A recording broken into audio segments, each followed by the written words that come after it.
Assalamualaikum everyone, welcome back to my channel Bristi's Kitchen। আটা দিয়ে ভীষণ মজার আর অনেক বেশি সহজ সকাল বিকেলের একটি নাস্তা তৈরি করে দেখাবো। আর এই নাস্তাগুলো তৈরি করে নিতে পারবেন ঘরে থাকা অল্প কিছু উপকরণ দিয়ে। খুবই সহজ আর ঝটপটভাবে যেভাবে নাস্তাগুলো তৈরি করে নিয়েছি সেই রেসিপিটাই শেয়ার করব। আশা করছি আজকের রেসিপিটা অনেক বেশি ভালো লাগবে। নাস্তা তৈরি করে নেওয়ার জন্য প্রথমে একটা মিক্সিং বলে 1 কাপ পরিমাণ কুসুম গরম দুধ নিচ্ছি। সাথে দিচ্ছি 3 টেবিল চামচ পরিমাণ চিনি, তবে মিষ্টির পরিমাণটা কম বেশি করে নিতে পারবেন। দিচ্ছি হাফ চা চামচ পরিমাণ লবণ, হাফ টেবিল চামচ পরিমাণ ইস্ট, 1 টেবিল চামচ পরিমাণ তেল। এবার দুধের সাথে সবকিছু খুব ভালো করে মিশিয়ে নিতে হবে। এটা আমার ভালো করে মেশানো হয়ে গেছে। তারপর এখানে একটা বাটির মধ্যে 3 কাপ পরিমাণ আটা নিয়েছি।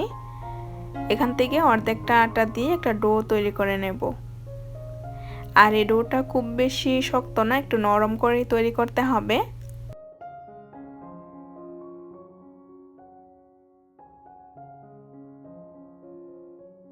এই তো এখানে আমার একটা ডো তৈরি হয়ে গেছে, দেখতে পাচ্ছেন।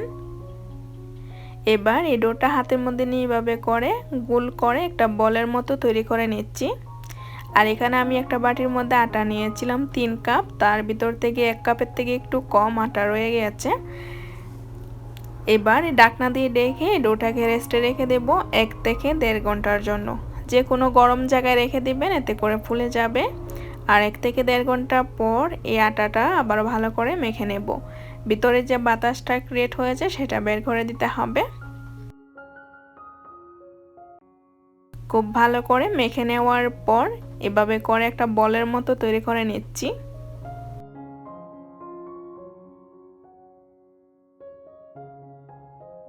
এই তো এভাবে করে গোল করে নেওয়ার পর এই ডোটাকে হাত দিয়ে এভাবে করে চ্যাপটা করে নিচ্ছি।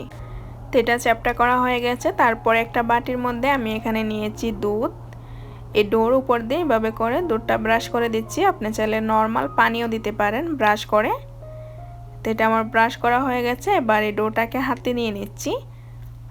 তারপর এখানে আমি নিয়েছি একটা প্লেটে সাদা তিল। যে সাইডটা ভিজিয়ে রেখেছিলাম সেই সাইডটা নিচ দিকে দিয়ে এভাবে করে তিলের মধ্যে এই ডোটাকে চেপে চেপে তিল লাগিয়ে নিচ্ছি।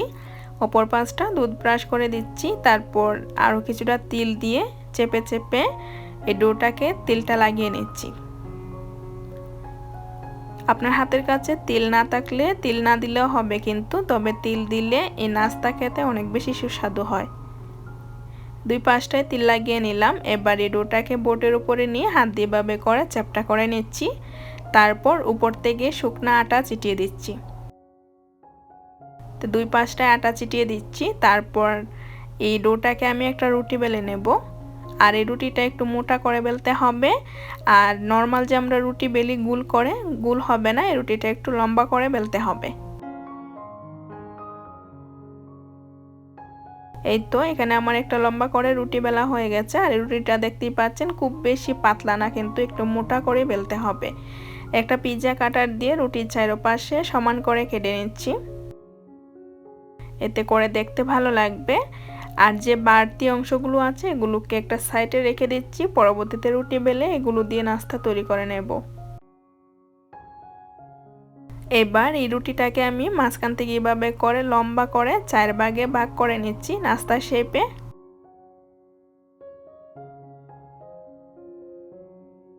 চার ভাগে ভাগ করে নেওয়ার পর এভাবে করে নাস্তা শেপগুলো দিয়ে দিচ্ছি।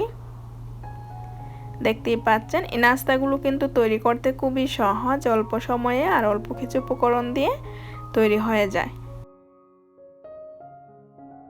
এই তো এখানে আমার সবগুলো নাস্তা কাটা হয়ে গিয়েছে, দেখতেই পাচ্ছেন। এবার সাইডের অংশগুলোকে সরিয়ে রেখে দিচ্ছি। আর এই তো নাস্তাটা দেখিয়ে দিচ্ছি। এটা কিন্তু খুব বেশি মোটা না, আবার খুব বেশি পাতলাও না, মিডিয়াম করে রুটিটাকে বেলে নিতে হবে। এবার এই নাস্তাগুলোকে ফ্রাই করে নেব। তার জন্য ফ্রাই প্যানে তেলটা গরম করে নিয়েছি। আর এই তেলটা খুব বেশি গরম হবে না, হালকা গরম তেলে সবগুলো নাস্তা দিয়ে দিচ্ছি। এবার চুলার আঁচটা মিডিয়াম টু লোর মাঝামাঝি রেখে এই নাস্তাগুলোকে আমি ফ্রাই করে নেব।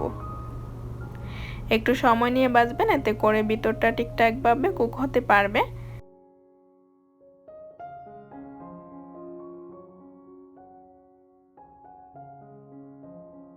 এই তো 7 থেকে 8 মিনিট টাইম লাগিয়ে নাস্তাগুলোকে আমি গোল্ডেন কালার করে ভেজে নিয়েছি। এবার এই নাস্তাগুলোকে তেল থেকে উঠিয়ে নিচ্ছি আর একইভাবে সবগুলো নাস্তা ফ্রাই করে নিয়েছি। আর এরই মাঝে তৈরি হয়ে গেল আটা দিয়ে ভীষণ মজার আর অনেক বেশি সহজ ঝটপটভাবে সকাল বিকেলে নাস্তা। এই নাস্তাগুলোকে তৈরি করে নেওয়ার পর নরমাল ফ্রিজে সংরক্ষণ করতে পারবেন 2 সপ্তাহের মতো। আশা করছি আমার আজকের রেসিপিটা অনেক বেশি ভালো লেগেছে। রেসিপি ভালো লাগলে লাইক কমেন্ট শেয়ার করবেন। আরও এমন সহজ আর মজার রেসিপি পেতে চ্যানেলটি সাবস্ক্রাইব করে নিয়মিত চ্যানেলের সাথেই থাকবেন। আর যারা অলরেডি চ্যানেলটি সাবস্ক্রাইব করে দিয়েছেন তাদেরকে অসংখ্য ধন্যবাদ। আজকের মতো এখানেই বিদায় নিচ্ছি। ততক্ষণ পর্যন্ত সবাই অনেক বেশি ভালো থাকবেন। আল্লাহ হাফেজ।